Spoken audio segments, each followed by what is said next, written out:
Hi, welcome to HIMS TV. I'm Dylan Yogendra. I'm the managing editor at HIMS and Mia, and I'm delighted to have with me Professor Shafi Ahmed. Shafi, are you able to give us a quick background to you for anyone that may not be familiar with your work, please? Of course, it'll be a pleasure. Hi, everyone. I'm Shafi Ahmed. I'm a surgeon based in London. I'm a colorectal surgeon.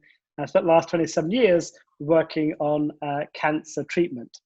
I also am an innovator, an entrepreneur, and I basically work with governments and other healthcare companies to reimagine the future of medicine, and also around the digital transformation of healthcare itself.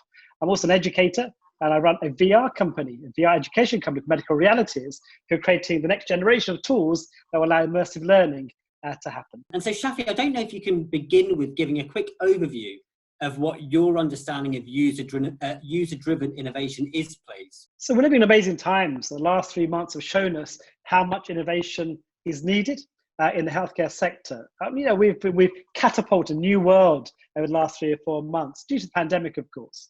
So we're seeing now people at the front face of medicine, the users who are now invoking change, demanding change around digital technologies, and also change management, thinking about new ways of working, new design methods of delivering healthcare, not just in secondary care, but also in primary care and community care and social care. We're now seeing this kind of, seamless approach, developing new ideas of healthcare and medical treatment. So we are seeing now energy, enthusiasm amongst doctors and healthcare professionals saying we are going to be the change makers. It's up to us to redesign and reimagine the future of the health of the world. It's not just about the UK, of course, it's a global phenomenon. And the global pandemic has shown us that we need global solutions, the digital, to enable healthcare to be more equitable, more accessible and more affordable. And the great communities coming together now as being the change makers. And hence this is what's termed as the user-driven healthcare, which is absolutely quite powerful. We've seen technology and innovations grow exponentially during this period. Can you tell us a little bit about some of the issues that we should be mindful of going into the next wave, please, Shafi? That's a great question, Dylan. And what we've seen the last few months is what I call a compression of time. We've compressed time from 5 years of innovation and translation to about 3 or 4 months. It's been hugely productive. We're seeing less regulation, more open doors, more collaboration. We've seen governments, the regulatory bodies working together to fast track innovation, which will take much longer. So we have a wonderful opportunity now to spring ahead, to kind of leapfrog where we were a few months ago. So I'd say that we are into a new normal, as we've said routinely before. Medicine is now much more open to innovation. The people that are driving change, both the doctors and the healthcare professionals, as well as patients, demanding different kind of healthcare system. So I'm saying that at the moment, it's a wonderful opportunity to reinvent ourselves, to create healthcare that is suitable for 2020, but actually aim for 2030 and aim for a much more fairer system of healthcare delivery. Can you give us some examples of initiatives that you've put in place that are driving the digital agenda within your organisations, please? I'll give you 2 examples of this, of course, in ways I've driven the change the last few months. First one, let's look at telemedicine. So, for example, in our hospital now, we're very much into telemedicine as the point of contact for our patients. And in surgery, that's been quite revolutionary. So my clinics, for example, are now run virtually. I have my laptop at home, where in the world I could be, with the virtual smart card and electronic health record for patient details, and then a telemedicine platform that we use to ensure that we see our patients, make a diagnosis. And now we're going to consent the patient for surgery remotely. So the whole process is done in that same kind of time. The other I'm seeing is around virtual learning, virtual training. Our medical students, our healthcare professionals, our surgical trainees are demanding new ways of learning. Over the last 3 or 4 months, they've been stifled. There's been no training. Surgeons around the world have been stopped for training for at least 3 or 4 months. And actually, the training will be stopped for 6 months. So they're hungry for different ways of learning. We've seen an explosion, an exponential growth in the use of virtual learning platforms. We're all used to using Zoom now to connect and to train people. But now we're seeing mixed reality coming in, HoloLens, people using immersive technologies, both in the operating theatre and on the walls, to create learning experiences so that you can teach in a different way that's not face-to-face, but also that adds value to an education. The next 6 months or a year, we'll see many medical schools, many institutions actually adopt many more of these technologies into their routine educational programs. And that's a big change. What kind of geographies, countries, systems you're working with and where you're seeing the big adoption really taking place? So let me give you an example of a kind of country that's really pushing ahead. So I'm an advisor to the Abu Dhabi government for digital health and transformation. And it's great because what we've seen in a country like Abu Dhabi in the Middle East, saying actually we want to drive change. We want to get away from an oil-based economy to a knowledge-based economy.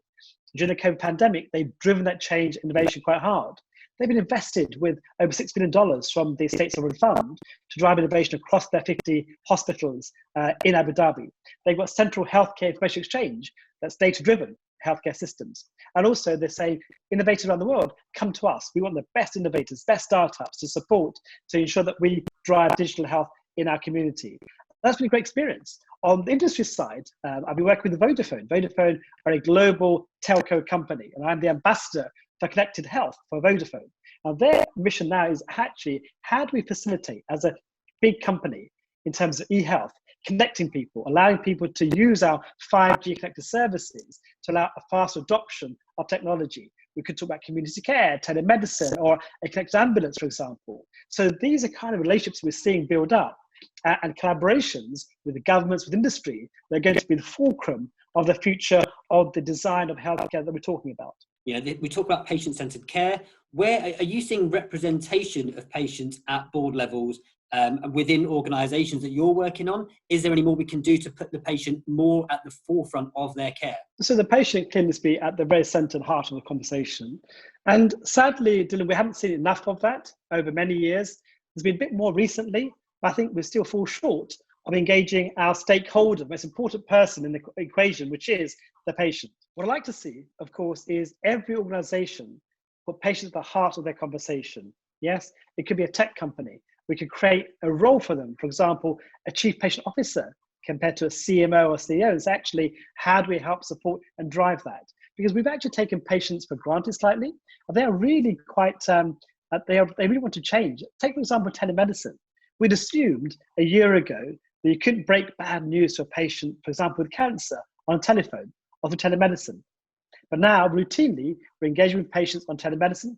They're happy and delighted to be accessing healthcare at their convenience. Actually, they're demanding change. So I think what we have to do is ensure that whatever design we have, whether it's infrastructure or pathways or technology, it's that patient voice that's so important, because that allows us to obviate the risks and make sure that what we're doing is safe and effective, and we have the most important person in that equation and in that conversation. So I think the patient needs to be much more at the centre. I'm hoping some of these conversations we're having now, perhaps HIMSS in September, this will be highlighted as being a fundamental issue for us to resolve and to ensure that we hear the voice of every patient in every organisation. The other thing I'd say along those lines is it'd be great if every organisation involved in healthcare could put innovation at its heart. Innovation for all of their workforce, to ensure that we drive change, that we build people to be exponential in their thinking, and so that we can all be part of that process where we, as we said, we redesign the system and healthcare delivery that's suitable for the modern world. Can you tell us a little bit more about what our audience and viewers can look forward to hearing from you during your sessions, please?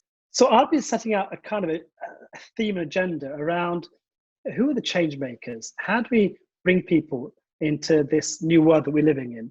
How do we involve people to manage change? How do we become more digital literate, I guess, to understand the risk involved? How do we push ahead, make sure society as a whole benefits? So it's about the individual level of change. It's a system that needs to evolve and move on with new systems in place and digital technology, and also embrace innovation at its heart. And also it's much wider piece. It's a global agenda. You know, we look at globalization 4.0, which is part of the World Economic Forum kind of remit last year around the fourth industrial revolution. So how do we use these technologies on a global scale? And we must have learned something from the pandemic, because, you know, this is a global pandemic requiring global solutions, Dylan. So how can we use that energy and enthusiasm and knowledge that we've acquired to improve the healthcare of many people? So I think that the key is going to be democratization, another key word for us in healthcare. And HIMSS does a great job in bringing those thought leaders together around the world who have different mindsets, who've had different ideas, different healthcare systems, different delivery platforms. And it's a great mix and it's like a cauldron of energy that's creating these great ideas for people to flourish and also to make sure that they have a community that can work together. So I'd love to see that global spirit of innovation technology. And HIMSS becomes really, for me, the facilitator. It augments, it helps, supports all of our ambitions going forward. I, for one, can't wait to hear more from you during the event, especially. We thank you so much for your time, Shafi, as we know you're incredibly busy. Thank you so much again, and we look forward to seeing you soon.